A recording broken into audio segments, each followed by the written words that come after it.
Magandang hapon mga Lodi. Ngayon matutunghayan po natin ang true to life story sa likod ng kulto at hiwaga sa kultong Ruben Icleo, kung saan ito ay tinatawag nilang PBME. Dito natin malalaman kung paano nila pinatatakbo at paano sila gumawa ng himala. Ang lihim ng kulto ni Ruben Icleo. Matatagpuan ang Dinagat Island, sakop ng Surigao City, nasa silangang bahagi ng Pasipiko, kung saan pagmamay-ari ng Icleo. Inangkin niya sa tulong ng lakas niya sa mga Marcos. Dito nila ginagamit ang impluwensya, kung kaya't na malaya at paalam ang masama nilang estilo. Itinatag niya dito ang sa tulong ng impluwensya at kapangyarihan ng mahika. Ginamit niya ang mahika sa panggagamot na pag-uupira na walang sugat upang walang gamit na mga talas. Dito lubha siyang amazing at napaka-imposible, pero totoo ito, at nalalaman nila ang sakit mo sa pamamagitan ng flames sa kapanganakan mo at parte ng katawan na silang lang nakakaalam sa mga litra, at totoo ito dahil isa ako sa hinuhulaan sa pamamagitan ko at binubuo niya ang mga litra nito. Totoo, nahulaan niya ang sakit ko at kahinaan ng aking parte ng aking katawan. Bali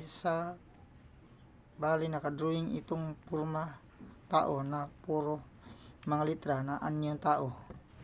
Ang mas kinagigimbal ko dito, maraming litra ang lumalabas na 6, 2 sa magkabilang balikat at isa sa ulo.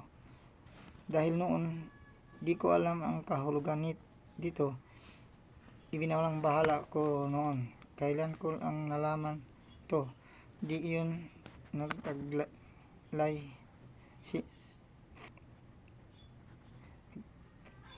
dito lang yun, nagtataglay sila ng singsing na kakaiba, may kapangyarihan, di matablan ng bala, at mga private army sila. May misyonaryo na naghihikayat sa mga taong magiging membro nila. Hipnotismo ang gamit nila, kaya mabilis silang lumarami at tinudoktrinahan nila sa panlilinlang at pagsisinungaling.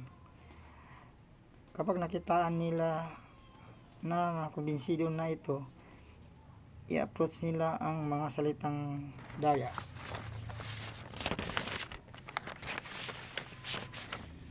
Ipinapaniwala nila na ang islang Dinagat lang ang dadalhin ng Diyos, at ito ang magiging banal na lupa na silang para lang sa mga membro, at sila lang ang maligtas at pag nagkaroon ng malakas na sakuna. Tinatakot nila na malapit na ang paghukom, kung kaya't ibinibinta na ng mga ari-arian at lahat sila sama-sama dito dahil sila lang ang maligtas ng Diyos. Lubhang napakatalino itong taktikang ito, kung kaya't dali-dali nilang ibinibinta at iniwan ang lugar kung saan sila namumuhay. Dala ang pinagbibintahan kisyo di na kailangan ng pera, at matapos na nga kayang inilagak ito sa leader nila na si Ruben Icleo, dahil sa paniniwala nga na magbalik na ang Diyos. Walang atubiling ibinibigay kay Icleo ang itinatayo nga ng palasyo at kampo sa mga simbahan, kung ano pa para sa kanilang kaharian. O kung mapapasilan mo to ng mga Icleo, halos namuno sa at nagpapatakbo sa lugar ng dinagat. Sarili nilang gobyerno, namumuhay sila ayon sa kagustuhan ng leader nila. Ngunit walang di akaakit na sumanib sa kanila dahil taglay nila ang kamangyarihang mahika. Mas lalo silang dumarami, lalo na sa pagpatotoong mga membro ng malamisyonaryo na rin ang dating dahil tinuruan sila ng sobrang amazing na kakayahan. Makilala mo sila sa kanilang mga singsing na nanggagamot.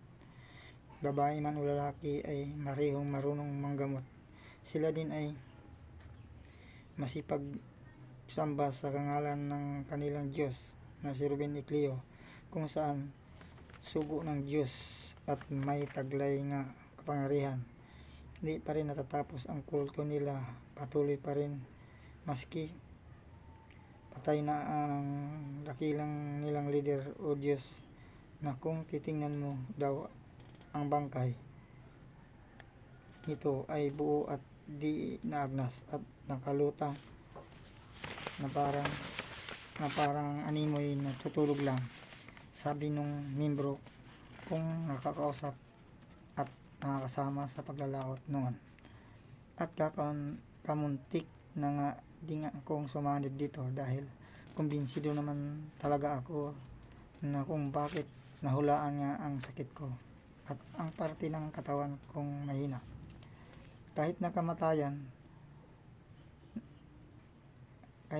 sa kamatayan na Diyos pa rin nila ito at sinasamba pa rin, walang pagbabago to, sulit pa rin PBME sila.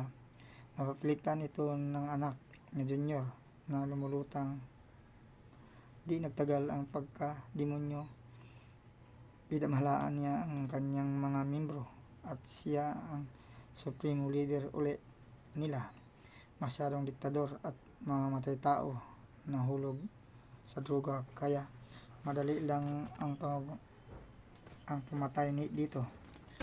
Ang mga membro sutil ay pinaparusahan at inutusan magdruga at sa pilitang maglaot ng isda para panggastos sa luho ng mga halimaw na kriminal na Junior Iclio. At dito na patunayan na kriminal ito. Isa sa kanyang mga asawa ay pinatay dahil adik nga at di sinusunod ang gusto. Ang nakakimbal dito ay 5 ang asawa nito. Ginagaya ang ama niyan. Di nagtagal, naging wanted dahil sa nabisto ang ginagawang krimen sa isa sa kanyang asawa. Ang pagpatay dito ang akala di matapos ang koneksyon niya, pero nagkamali itong demonyong to. May pamilya na sa gobyerno ang pinatay niyang isa sa mga asawa nito. Umiral pa rin ang batas, kaya tulong ng mga pirsa ng gobyerno inihanda inilahad na ang warrant of arrest na at di muna nila napasok ang kuta pinagtangguan ni Ruben Iclio dahil sa propektado ito sa mga private army na handang pumatay. Ang diktador nilang leader di nagtagumpay sa unang attempt na nagserye ng warrant of arrest. Binalikan ito ng malakas na puwersa sa pangunguna ni General Bato ay pinuksa nila ito at ginira para madakip ang supreme leader ng kulto. Binumba ng malakas na kanyon at di nga nakapasok dahil sa private army ng kulto na natagalan makuha ang supreme leader. Di tinatablan ng mga bala at umiiwas pa sa katawan ng mga private army ni Ruben Iclio.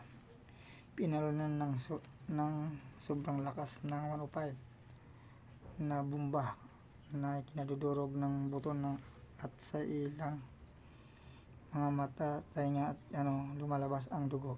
walang natirang napuksa sila at doon sa bangker na underground nadakip ang kriminal na kulto at nakakulong na sa ngayon na nasintensyahan na rin. Patuloy lang na may justisya at katapusan at kaparusahan sa mga kultong gumagawa ng malademonyong gawain.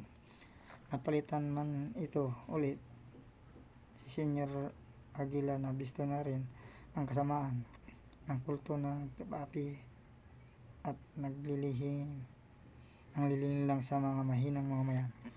Patuloy pa rin ang kultong ito hanggang may pumapalit na leader. Hanggang kailan ba matitigil at mapupuksa? Hintayin na lang ba natin ang kaparusahan ng mundo o ipasundo na natin si Ruben Icleo sa kamatayan para madala na sa kaharian ni Taning? At baka naman maagaw pa na ang trono ni Taning ng mga Icleo.